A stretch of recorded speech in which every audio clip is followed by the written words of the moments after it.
Salam cəmaət, hər vaxtınız xeyir olsun. Necəsiz? Maşınlarınız necədir? Yaxşısınız inşallah. Avtomobilləriniz də yaxşıdır, maşınlarınız da yaxşıdır. Bəzilərinə maşın deyəndə xoşuna gəlmir, bəzilərinə avtomobil deyəndə xoşuna gəlmir. Hər nəysə, nəqliyyat vasitələriniz həmişə yaxşı olsunlar. Deməli, mənə söz atan bir usta var. O deyib ki, onun qantığı qrafa yoxdur. Ola bilər, bəlkə də düz deyib. Həqiqətən, yəni astronavigasiya mövzusunda bəlkə də mən ondan geri qalıram. Ola bilər. Yəni elə mövzular var ki, mən o mövzularda ondan geri qala bilərəm. Olsun, tamam. Buradan da həmin ustaya salam göndərirəm. Usta, bax, sənin üçün çəkirəm. Məhz sənin üçün çəkirəm. Sənə görə çəkirəm. Deməli, mövzu nə idi? Mövzu karter qazların ventilyasiya sistemi idi. Mən dizel mühərrikini yoxlayanda karter qazlarının ventilyasiyasının aşırı səviyyədə olduğunu, karter qazların miqdarının aşırı səviyyədə olduğunu müəyyənləşdirmişdim və avtomobilə verdikt qoymuşdum ki, bunun Porsche şatun mexanizmində aşınma var. Yəni usta da deyib ki, o savadsızdır və bilmir, həqiqətən də yəni maşın sazdır. Yekun nəticədə biz gördük ki, yəni maşın saz deyil, amma yəni ustanın dediyi sözü də mən buradan alqışla qarşılayıram. Sağ olasan, var olasan. Allah sənin canını sağ eləsin. Yenə də deyirəm, bəli, mən hansısa mövzularda səndən geri qala bilərəm. Məsələn, turizm mövzusunda. Məsələn, səndən geri qala bilərəm. Amma avtomobilin təmiri texnologiyası və yaxud da ki, daxili yanma mühərriklərinin iş prinsipində zəhmət olmasa bir-birimizi öyrədək, maariflənək, bir-birimizdən öyrənək və ustalar zəhmət olmasa diqqətli olsunlar. Deməli, mən hal-hazırda sizə nəyi göstərmək istəyirəm? Bayaqları. Biz burada Aqil Usta ilə bilirdik. Aqil. Salam aleyküm. Hər vaxtınız xeyir olsun. Deməli, məsələ nədir? Məsələ karter qazların ventilyasiyasını ölçməkdən ötürü lazım olan alətdir. Belə bir sadə bir alətdir. Bu içindəki maye adi sudur. Sadəcə olaraq suyun rəngi seçilsin deyənə, yəni çətinlik çəkməyək deyənə, bunun hərəkətini görməkdən ötürü mən buna sadə, yəni rənglendirici qatmışam. Sadə, yəni bildiyiniz adi deyib, o belə rəngləndirir. Torta filan qatırlar, o rəngləndiricidir. Ki, onu görə bilim. Deməli belə, xətkeş oynağıdır, yəni xətkeş yerində oynaya bilir. Yəni, o yana bir yana gedir. Baxın, başından basıram. Bax, hərəkət eləyir, görürsünüz. Oynaq olması vacibdir. İndi deyəcəm niyə? Çünki mərkəzləşdirmə hesablamanı daha da sadələşdirir. Deməli, öncədən demək istəyirəm ki, benzin və dizel mühərrikləri üçün karter qazlarının miqdarı dəyişir. Yəni, bu fərqli olur. Benzin mühərriklərində bu 1,5 cm-dən aşmamaq şərti ilə, dizel mühərriklərində isə 2,3 cm-dən aşmamaq şərti ilə. Yəni, 2,7 cm yol veriləndir. Yəni, indi soruşacaqsınız ki, söhbət nədən gedir? İndi izah edəcəm. Deməli, izah eləyirəm. Bunu bir dəfə deyəcəm, daha təkrarlamayacağım videoda. 2 cm 2 millibar 200 paskal təzyiq deməkdir. Vəssalam. Yəni, qalan şeyləri özünüz hesablayın. Aşırı səviyyədə olan 3 cm aşan mühərriklər artıq təmirə ehtiyacı olan mühərriklərdir, dizel mühərriklər. 1,5 cm səviyyəsini aşan mühərriklər, benzin mühərriklər artıq təmirə ehtiyacı olan mühərrikdir. Əgər mən avtomobildə artıq mən 7 cm fərq görürəmsə, mən dizel mühərriki barəsində, Porsche şatun mexanizmi barəsində qərar qəbul edə bilərəm. Yəni, deyə bilərəm ki, rahat bunun, məsələn, üzükləri buraxır, deyə bilərəm. Amma 3 cm, 3,5 cm görərəmsə, karter qazlarının ventilyasiya sistemini təmir olunması barəsində qərar qəbul ola bilər. İndi baxaq, sistem necə işləyir. Deməli, biz gördüyünüz bu cihazı, buna vakuummetr deyilir və yaxud da ki, adi manometr, yəni mayeli manometr də deyə bilərsiniz. Biz bunun boş başını, bu hissəsini, bu boşda qalan hissəsini nə yolla olur olsun, karterin boşluğuyla birləşdirməliyik. Bunu ya yağın şpundan eləyə bilərik, ya da ki, yağ qarlavinasından eləyə bilərik. Əgər yağın şpundan eləyəcəksə, yəni yağ şpu yerinə keçirdəcəksə, elə bir avtomobil olmalıdır ki, onun yağ şpu yeri gedib yağın içinə girməsin. Bu necə yoxlamaq olar? Yağ şpun yerinə üfləməklə. Yəni yağ şpunun yerinə üflürsünüz, yağın şpunu çəkirsiniz, ora üflürsünüz. Əgər üflədiyiniz təqdirdə hava rahat gedirsə, deməli yağ şpu gedib yağa çatmır. Yox əgər hava siz üflədiyinizdə hava getmirsə, möhkəm gedirsə, yəni biraz təzyiq verməlisiniz, deməli yağın içinə girir. Onda bunu qoşmaq olmaz. Onda bunu qoşursunuz yağın qarlavinasına, yağı tökdüyünüz qapağa. Deməli, ətrafını kipləşdirirsiniz. Nə ilə istəyirsiniz? Yəni əski parçası ilə, rezinlə, nə ilə istəyirsiniz də, yəni kip olsun ki, kip otursun ora. Lap elə adam var ki, düz deyim, mən Azərbaycanda görməmişəm istifadə edən, amma yəni nə bilim, bir tər də axır o qarlavinaya bunu kipləşdirin. Nə edirsiniz eləyin də, yəni qapağa da keçirdə bilərsiniz.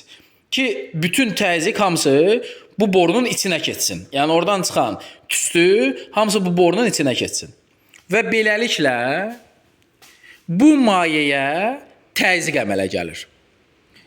Və yaxud da ki, bu mayədə sorma əmələ gəlir. Əgər sorma əmələ gəlirsə, avtomobildən əl çəkə bilərsiniz. Yəni heç bir problem yoxdur. Onun sormanın miqdarı da maksimum, minimum səviyyəsi var, amma demək olar ki, heç bir problem olmur sorma olanda. Yox, əgər üfləmə varsa, yəni mayenin miqdarı aşağı düşür, yəni buradan basınc gəlir, təzyiq gəlir, mayenin miqdarı aşağı düşür. Bu hissəsi isə məlum məsələdir ki, yuxarı qalxır, çünki maye bir qabın içindədir. Və bu təzyiq müəyyən bir fərq əmələ gətirir. Siz bunu 0 nöqtəsinə qoyursunuz, xətkeşi. Buradan belə çəkirəm. Məsələn, gətirirsiniz 15 sm qoyursunuz. 15 sm olur sizin 0 nöqtəniz. Bu maye məsələn düşür 16-ya, məsəl üçün, düşür 16-ya, bu da qalxır 14-ə. Deməli, bu mayələr arasındakı fərq 2 sm-ə bərabər olur. 2 sm-ə bərabər olanda siz artıq dizel mühərriki ilə işləyirsinizsə, bilirsiniz ki, hər şey normaldır. Avtomobil barəsində rəy verə bilərsiniz ki, avtomobil hər şey normaldır. Benzin mühərriki ilə işləyirsinizsə, o mühərrikin içində vəziyyət, necə deyirlər, fırıqdır. O mühərrik artıq təmirə ehtiyacı var. Yəni, bildiniz də, mayenin hər iki sütunu arasındakı fərqi hesablayırsınız. Yəni, bunun tək getdiyi hissəni yox. Bunu evdə də düzəltmək olur. Düzəltmə qaydasını, yəni bunu mən, belə deyək də, rus demişkən, na bıstrıy ruku. Yəni, tez bazar düzəltmişəm ki, müəyyən bir ölçü aparmaqdan ötürü lazım ola bilər. Daha estetik, daha səliqəli düzəldə bilərsiniz. Məsələn, bunu penoplastdan eləyə bilərsiniz. Borunu daha belə, nə bilim, bahalı materialdan eləyə bilərsiniz. Kim necə istəyir elə düzəltsin, mənə bu kifayət eləyir. Deməli, bu aləti düzəltməkdən ötürü bizə heç nə lazım deyil. Deməli, heç nə deyəndə ki, minimal nabor lazımdır. Minimal dəst lazım. Belə bir, nə bilim, DSP deyirsiniz, nə deyirsiniz? Belə bir faner, penoplast da olsa olar, taxta parçası, nə istəyirsiniz üstünə bərkitməkdən ötürü. Yenə belə bir xətkeş 50 qəpikdir. Bir də belə bir boru, şlanq. Bunda metrə yarımdır burada. Bunun da metrəsi 40 qəpikdir, yoxsa 50 qəpikdir. Belə. Demək, bunu necə düzəltmişəm? İstifadə edirəm hələ indiyə qədər. Heç bir problem yoxdur. Hər şey qaydasındadır. Nə qədər avtomobilləri vəziyyətdən çıxardıb. Yəni, dükanda qiyməti 500 manatdır. Mən düzəltmişəm, təqribi 20 manata başa gəlib. 20 manatdan da biraz ucuz. Bunu isə, deyim də sizə neçəyə başa gəlir. Bu küçədəndir, yerdən. Görürsünüz, zibilidində sevib təmizləyəcəm. Bu 50 qəpik. Bu da 1 manat 20 qəpik, 1 manat 50 qəpik, 2 manat. Belə. Yəni, düzəldə bilərsiniz. Bir də sirab arada bir içməyə, bir də gələcəkdə deyəcəm nəyə görə lazım olacaq. Sirab lazım olmasa da adi su lazım olacaq. Belə. İndi düzəldim, bitireyim, sizə göstərim, görün nə alındı. Bildiniz də, karter qazlarının ventilyasiya sisteminin karter qazlarının miqdarı hansı cihazla ölçülür? Və bu cihazla. Bəziləri menzurka da bəlkə deyə bilər, amma menzurka deyil də bu, menzurka başqa cür olur. O kolbavari, belə deyək də, şüşədən olur. Bu belə olur. Mayeli təzyiqli manometr. Benzin və dizeli yadınızdan çıxartmayın. Mühərriklər bir-birindən fərqlənir. Karter qazlarının miqdarı bizə müxtəlif şeylər haqqında məlumat verə bilər. Məsələn, Porsche-Chaton mexanizmi, silindir divarları və karter qazlarının ventilyasiya sistemi ümumilikdə. Bunun miqdarından asılı olaraq o haqda qərar verə bilirsiniz. Amma yenə də çalışın ki, birinci avtomobili birinci, üçüncüdən başlasaz daha yaxşı olar. Yəni karter qazlarının ventilyasiyasından başlasaz daha yaxşı olar. Belə. Dedim, bu mövzu haqqında da məlumat verim. O savadsızcasına danışdım biraz deyəsən. Savadsızcasına danışdım biraz deyəsən. Ev yox. Yəni usta deyəsən başa düşdün də, yox başa düşmədinsə gəlim sən danış, mən qulaq asım. Deməli bizdə burada Aqilin maşını var. Deməli Passat sisi. Biz onun karter qazlarının ventilyasiya vəziyyətini yoxlamaq istəyirik. Əminik ki, bu avtomobildə yəni vəziyyət sazdır. Məlum məsələdir, Aqilin maşında hər şey qaydasındadır. Deməli, vakuumu pozmadan biz karter qazlarının ventilyasiyasını ölçməkdən ötürü avtomobilin şup yerindən, yağ qarlavinasının şupundan buradan qoşuluruq. Baxın, 15 santimetrdə miləmil dayanıb. Bir balaca, mən indi bunu qoymuşam. Ola bilər ki, bu tərəfə qaçır. Düzəltdim. Söykəmişəm bir ona görə. O 1 millimetri bağışlamaq olar. İndi işə salacağıq. Bizdə burada nə olmalıdır? Sorma olmalıdır. Çünki karter qazlarının ventilyasiyası sazdır. Üfləmə falan yoxdur. Belə də ki, bu Passatdır və burada mütləq karter qazlarının ventilyasiyası saz olmalıdır. Yoxsa bu yağ yiyəcək. Buyur Aqil, işə sal zəhmətimiz. Və biz də müşahidə eləyək.